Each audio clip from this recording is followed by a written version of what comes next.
I'm talking with Dr. David Van Ghent about his book, Stealing from a Child, The Injustice of Marriage Equality. Now, some people liken those of us who are against redefining marriage and including homosexual people in the definition of marriage to the archaic laws that once prohibited black people from marrying white people. Is there any similarity? No, this is a great question. People say, oh, but marriage has changed. It's evolved. Societies have always changed marriage. No, they have not. Marriage has never changed from its male-female essence. Never. You could have old tribes where polygamy was allowed. A man could marry several women. But every sexual relationship within that polygamous marriage was a man-woman relationship. The essence is always there because it's nature. You mentioned blacks and whites. In certain American states for a while, black people couldn't marry white people. But remember, these were racist laws designed to keep blacks and whites apart. And if you're going to do that, you have to keep men and women apart as part of that. But this is the point. Those banned marriages were still a man-woman thing. Yes. The essence of marriage cannot and has never changed. Okay. There's been other factors come into play to allow polygamy here or try and stop people marrying there. But it hasn't changed the essence of what marriage is, which is that natural union of man and woman, fortified by society. Now, what about Nero? That's right. That was the one example in history of a gay marriage. There's only been one, and until, this current era of 10 years or so. Yep. And that was the Emperor Nero in AD 64. And the Emperor Nero, oh dear. The emperor, his historian Tacitus described him as a man corrupted by every lust, natural and unnatural. So they didn't like Nero. He was a bad man. Wasn't the glowing beacon of morality for humankind to follow? No, the only glowing beacons were the Christians that he set alight to light his garden during the persecution after the fire of Rome. And they were the glowing beacons. That's the level of his morality. Yes, that's right. So... Not a good example. Not a good example, but he undertook a gay marriage where, as Tacitus said, everything was there and the emperor put on a bridal veil, and Tacitus said, even things which are normally veiled by night were evident. It was just hideous. But it does teach, relevant to your next question, that the link between gay marriage and the persecution of the church has been there from the start. That was the only ever gay marriage. That the people of Rome apparently were so appalled by this desecration of this marriage ceremony by Nero, they actually thought that's what led to the fire of Rome, which happened only months afterwards. Wow. And of course the people suspected Nero was behind it. He had to then find a scapegoat, so he blamed the Christians. And then became that monstrous persecution of the Christians by Nero, including lighting them in his garden. And of course, we're pretty firm tradition that was the end of Peter and Paul as well. So if Peter and Paul can be done in on a chain of events arising from gay marriage, then Archbishop Porteous in Hobart shouldn't be surprised if he's dragged before the thought police because of Christian teaching on marriage. Yeah, that's right.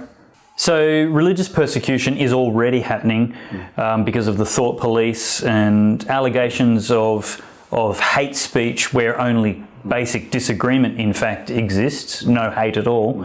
Tell us what happens in other jurisdictions and what will happen in Australia in the wake of redefining marriage.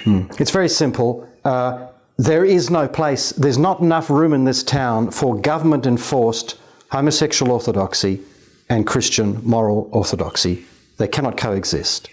And so overseas in my book you'll see many examples of pastors and priests and bishops being persecuted by the thought police. They will be harassed into silence. Their insurers will tell them, don't speak on marriage because you will get lawsuits. It will just be death by 1,000 cuts, and the great objective of the sexual revolution will have finally been achieved, where the power of law will be used to silence the church. And the power of law will be used to silence all those old-fashioned conscientious objectors who have a certain view of what is sexually right and wrong. That will be finally crushed.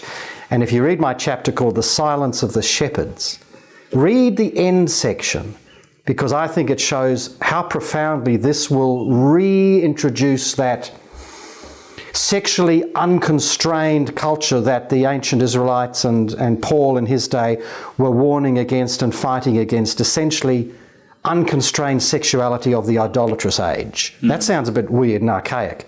Go read that chapter and the references. You'll realise how profound a cultural revolution will flow when we abolish the natural sexual restraints of man and woman on marriage. Yeah.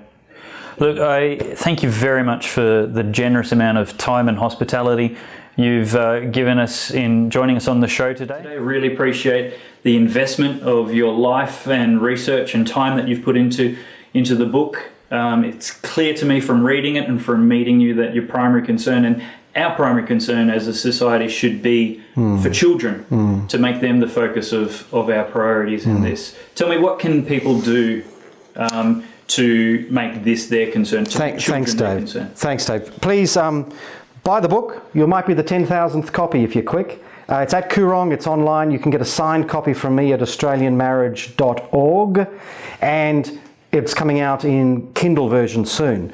Please, though, could you please plug yourself in to our great friends, the Australian Christian Lobby or Marriage Alliance? Go to their website and sign up as a volunteer. Then you'll always be in the loop of information, and you'll be part of this huge army who'll be there to wage the campaign if and when we get the plebiscite, or else in the next election to keep the coalition true on marriage. That is the great objective. We need your help. We need your numbers. We haven't got the money, but gee, we've got the numbers. And we've got the truth on our side, and we've got the goodness on our side, because we're there for the child, and we're there for the gentle truth of marriage and family. So please join up ACL Marriage Alliance. Go to our Australian Marriage Forum Facebook and join the conversation there, and buy up big and give one to your grandma and your nephew. Thank you very much.